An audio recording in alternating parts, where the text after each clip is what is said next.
and welcome back to daily exam. It is 3rd of June today. So 3 जून के जितने भी important current affairs के questions बनते हैं वो इस वीडियो में हम डिस्कस करने वाले हैं। साथ ही जिस राज्य का जिक्र आएगा हम उसका स्टैटिक जीके भी कवर करेंगे, तो वीडियो के अंत तक बने रहिए। देखते हैं हमारा पहला प्रश्न।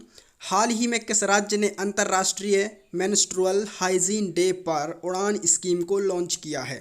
तो ऐसा करने वाला राज्य है पंजाब। पंजाब सरकार ने अंतर्राष्ट्रीय मेंस्ट्रुअल हाइजीन डे पर उड़ान स्कीम को लॉन्च किया है। तो पंजाब की सामाजिक सुरक्षा, महिला एवं बाल विकास मंत्री अरुणा चौधरी, कौन? अरुणा चौधरी ने 28 मई 2021 को पूरे राज्य में महिला सशक्तिकरण उन्मुख उड़ान योजना का शुभारंभ किया है। यह योजना अंतर्राष्ट्रीय मासिक धर्म स्वच्छता दिवस के अवसर पर शुरू की गई थी।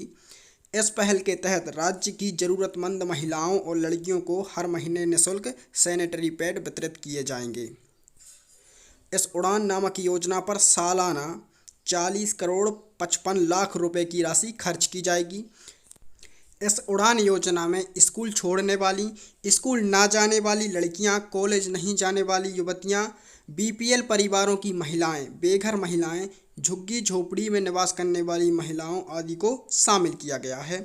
इस योजना का उद्देश्य मासिक धर्म स्वतंत्रता के बारे में जागरूकता फैलाना, बुनियादी उत्पादों तक पहुंच में सुधार करना और बेहतर जीवन स्तर को बढ़ावा देना है। अब हम पंजाब राज्य के बारे में जान लेते हैं। तो पंजाब की राजधानी चंडीगढ़ है। मुख्यमंत्री कैप्टन अमरिंदर सिंह हैं। राज्यपाल बीपी सिंह बदनौर जी हैं। प्रश्न क्रमांक दूसरा। हाल ही में सीबीएसई ने कोविड-19 के खिलाफ लड़ने के लिए 5 मिलियन युवाओं को शामिल करने के लिए कौन सा आंदोलन चलाया है? तो यह आंदोलन राष्ट्रव्यापी युवा योद्धा आंदोलन है। सीबीएसई ने कोविड-19 के खिलाफ लड़ने के लिए 5 मिलियन युवा लोगों को शामिल करने के लिए एक राष्ट्रव्यापी युवा योद्धा आंदोलन शुरू किया है। अब हम इस कार्यक्रम के बारे में जान लेते हैं। 10 से 30 वर्ष की आयु के छात्र और शिक्षक स्वयं को, अपने परिवार और अपने समुदाय और देश की सुरक्षा के लिए इस आंदोलन में शामिल कर सकते हैं। कार्यों में सत्यापित स्वास्थ्य और आवश्यक सेवाओं तक पहुंच को बढ़ावा देना, वैक्सीन पंजीकरण, कोविड उपयुक्त व्यवहार, मृतकों को खत्म करना आदि शामिल किया गया है। इन कार्यों को 10 क्षेत्रीय भाषाओं में आयोजित किया जाएगा ताकि खुद को, अपने परिवार को और अपने पड़ोस को कोविड-19 से बचाया जा सके। अब हम सीबीएसई के बारे में देखें तो इसका full form central board of secondary education, Hindi में केंद्रीय माध्यमिक शिक्षा बोर्ड होता है। सीबीएसई के अध्यक्ष मनोज आहूजा हैं। सीबीएसई का मुख्यालय नई दिल्ली में है और सीबीएसई की स्थापना 3 नवंबर 1962 को की गई थी। प्रश्न क्रमांक तीसरा आता है। मध्य प्रदेश के किस पूर्व मंत्री और 4 बार के विधायक का कोरोना के चलते निधन हो गया है? तो ये हैं लक्ष्मीकांत शर्मा जी। आप देख सकते हैं ये हैं लक्ष्मीकांत शर्मा। तो लक्ष्मीकांत शर्मा जी भोपाल के चिरायू अस्पताल में इन्होंने अंतिम सांस ली है। यह कोरोना से संक्रमित थे। 60 वर्षीय शर्मा जी पहली बार 1993 में 10वीं विधानसभा के लिए चुनाव में पहली बार विधायक चुने गए थे। इसी कार्यकाल में उन्हें उत्कृष्ट विधायक के लिए पुरस्कृत भी किया गया था। वर्ष 1998, 2003 और 2008 में सिरोंज विधानसभा क्षेत्र से लगातार विधायक बनते रहे हैं। अब हम मध्य प्रदेश का स्टैटिक जीके देखते हैं।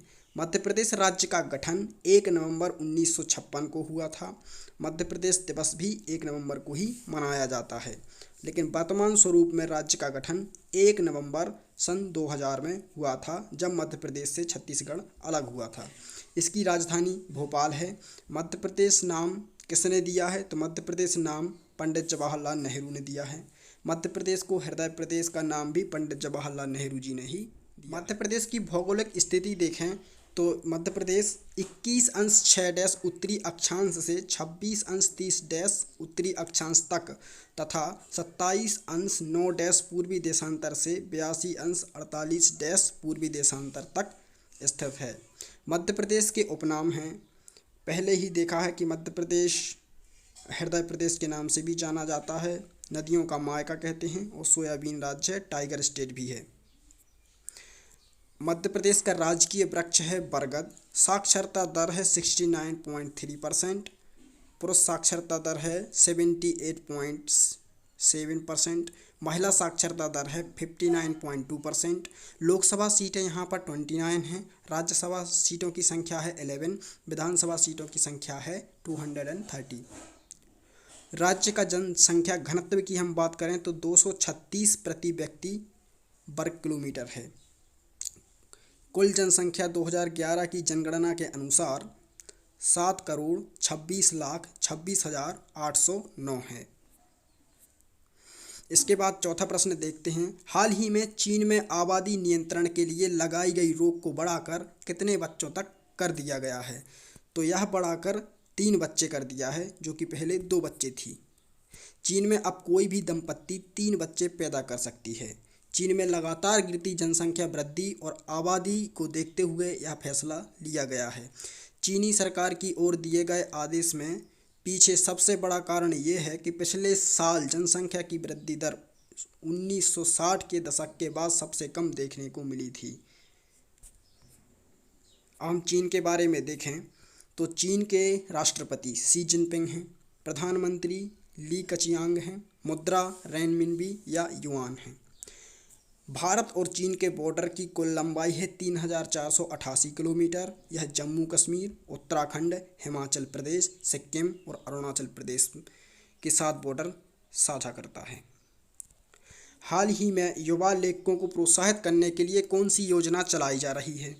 तो उस योजना का नाम है युवा योजना। शिक्षा मंत्रालय के तहत उच्च शिक्षा विभाग ने युवा लेखकों को प्रशिक्षित करने के लिए युवा प्रधानमंत्री योजना की शुरुआत की है। यह युवा और नवोदित लेखकों 30 वर्ष से कम आयु के प्रशिक्षित करने के लिए एक लेखन या लेखक परामर्श कार्यक्रम है। इससे पढ़ने लिखने और पुस्तक संस्कृति को बढ़ावा दिया जा सकेगा। साथ ही वैश्विक स्तर पर भारत और भारतीय लेखन को प्रदर्शित किया जा सकेगा।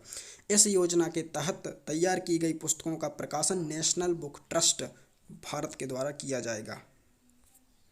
प्रश्न क्रमांक 6वां है, किस राज्य सरकार ने 50,000 की अनुग्रह राशि की घोषणा की है? तो यह है मेघालय राज्य सरकार। मेघालय राज्य सरकार ने गुरुवार को राज्य में कोविड-19 से मरने वाले लोगों के अगले परिजनों को 50,000 रुपये की अनुग्रह राशि देने की घोषणा की है। राज्य में कोविड-19 की स्थिति की समीक्षा बैठक के दौरान यह निर्णय लिया गया है। हम मेघालय के बारे में देखें तो मेघालय राज्य में जिलों की संख्या 7 है। यहाँ पर लोकसभा की सीटें 2 हैं और राज्यसभा की केवल 1 ही सीट है। मेघालय का स्थापना दिवस 21 जनवरी 1972 को मनाया जाता है। 21 जनवरी 1972 को इसकी स्थापना हुई थी और 21 जनवरी को स्थापना दिवस मनाते हैं। मेघालय की राजधानी शिलांग है। मेघालय की राजकीय भाषा अंग्रेजी है। मेघालय के पहले मुख्यमंत्री कौन थे? श्री विलियमसन ए संगमा जी। मेघालय के वर्तमान में मुख्यमंत्री हैं कॉनराड संगमा जी। वर्तमान में इसके राज्यपाल तथागत राय हैं। मेघालय का राजकीय पशु चितकबरा तेंदुआ है। राजकीय फूल है लेडी स्लिपन ऑर्चिड और राजकीय पेड़ है गमारी। राजकीय पक्षी है पहाड़ी मैना। मेघालय का अगर हम क्षेत्रफल देखें तो यह है 22,429 वर्ग किलोमीटर। मेघालय का सबसे बड़ा नगर मेघालय की राजधानी शिलांग ही है। मेघालय के प्रमुख लोक नृत्य बागला, लाहो आदि हैं। प्रमुख नदियां यहाँ की शिमशंग, मंदा, जंजीराम, दमरिंग आदि हैं। मेघालय की सीमाएं असम और बांग्लादेश के साथ साझा होती हैं। और मेघालय का कृषि उत्पाद देखें, कृषि उत्पादन में चावल, मक्का, दालें, आलू, हल्दी, काली मिर्च, सुपारी, पान, संतरा आदि हैं। प्रश्न क्रमांक 7वां है, हाल ही में एशियाई मुक्केबाजी चैंपियनशिप में मैरी कॉम ने कौन सा पदक जीता है? तो मैरी कॉम ने रजत पदक जीता है। ये है मैरी कॉम। भारतीय मुक्केबाज मैरी कॉम दुबई में 2021 ASBC एशियाई मुक्केबाजी चैंपियनशिप में इन्होंने रजत पदक जीता है। 5 बार की एशियाई चैंपियनशिप की स्वर्ण पदक विजेता मैरी कॉम ने हाई ऑक्टेन 51 किलोग्राम फाइनल में भाग लिया था। एशियाई चैंपियनशिप में मैरी कॉम के लिए यह दूसरा रजत पदक है। इससे पहले 2008 में भी इन्हें रजत पदक मिला था। मैरी कॉम ने 2003, 2005, 2010, 2012 और 2017 सहित 5 मौक़ों पर विश्व चैंपियनशिप अपने नाम की है। प्रश्न क्रमांक 8वां आता है कि तेलंगाना स्थापना दिवस कब मनाया जाता है। तो तेलंगाना स्थापना दिवस 2 जून को मनाया जाता है। तेलंगाना सरकार द्वारा 2 जून को तेलंगाना राज्य स्थापना दिवस मनाया जाता है। राज्य के गठन का प्रस्ताव तत्काल प्रधानमंत्री मनमोहन सिंह के कार्यकाल में दोनों संसदों में वर्ष 2013 में लाया गया था। अंत में 2 जून 2014 को तेलंगाना राज्य का विभाजन हुआ और इसे अलग राज्य का दर्जा प्राप्त हुआ। इसके बाद के चंद्रशेखर राव पहले मुख्यमंत्री बने थे और ESL नरसिम्हन राज्य के पहले राज्यपाल बने हुए थे। तेलंगाना में मुख्य रूप से तेलुगु भाषा ही बोली जाती है। इसकी राजधानी हैदराबाद है। यहाँ पर चार मीनार है और जो कि हैदराबाद मूसी नदी के किनारे स्थित है। 9वां प्रश्न है, भारतीय उद्योग परिसंघ का अध्यक्ष किसे चुना गया है। तो TB नरेंद्रन को भारतीय उद्योग परिसंघ का अध्यक्ष चुना गया है। टाटा स्टील लिमिटेड के मुख्य कार्यकारी अधिकारी और प्रबंध निदेशक TB नरेंद्रन ने 2021-22 के लिए भारतीय उद्योग परिसंघ CII के अध्यक्ष के रूप में पदभार संभाला है। उन्होंने कोटक महिंद्रा बैंक लिमिटेड के प्रबंधक निदेशक और मुख्य कार्यकारी अधिकारी उदय कोटक, जिन्होंने अपना कार्यकाल पूरा कर लिया है, अब उनकी जगह ये लेंगे। भारतीय उद्योग परिसंघ की बात करें तो इसे CII के नाम से भी जानते हैं, confederation of Indian industry. Confederation of Indian industry, इसकी स्थापना 1895 में हुई थी। यह भारत की गैर सरकारी गैर लाभ उद्योग नेतृत्व तथा उद्योग प्रबंधित संगठन है। यह भारत की औद्योगिक विकास प्रक्रिया में एक सक्रिय भूमिका निभा रहा है। इस संघ का मुख्यालय नई दिल्ली में स्थित है। अब प्रश्न क्रमांक 10वां है, सावरकर अ कंटेस्टेड लेगेसी पुस्तक किसने लिखी है। इसका उत्तर आपको कमेंट बॉक्स में देना है। साथ ही आपको यह वीडियो कैसा लगा हमें कमेंट बॉक्स में बताएं। वीडियो को अधिक से अधिक लोगों तक शेयर करें। इस प्रकार के करंट अफेयर्स की वीडियोस देखने के लिए हमारे चैनल को सब्सक्राइब करें। Thanks for watching.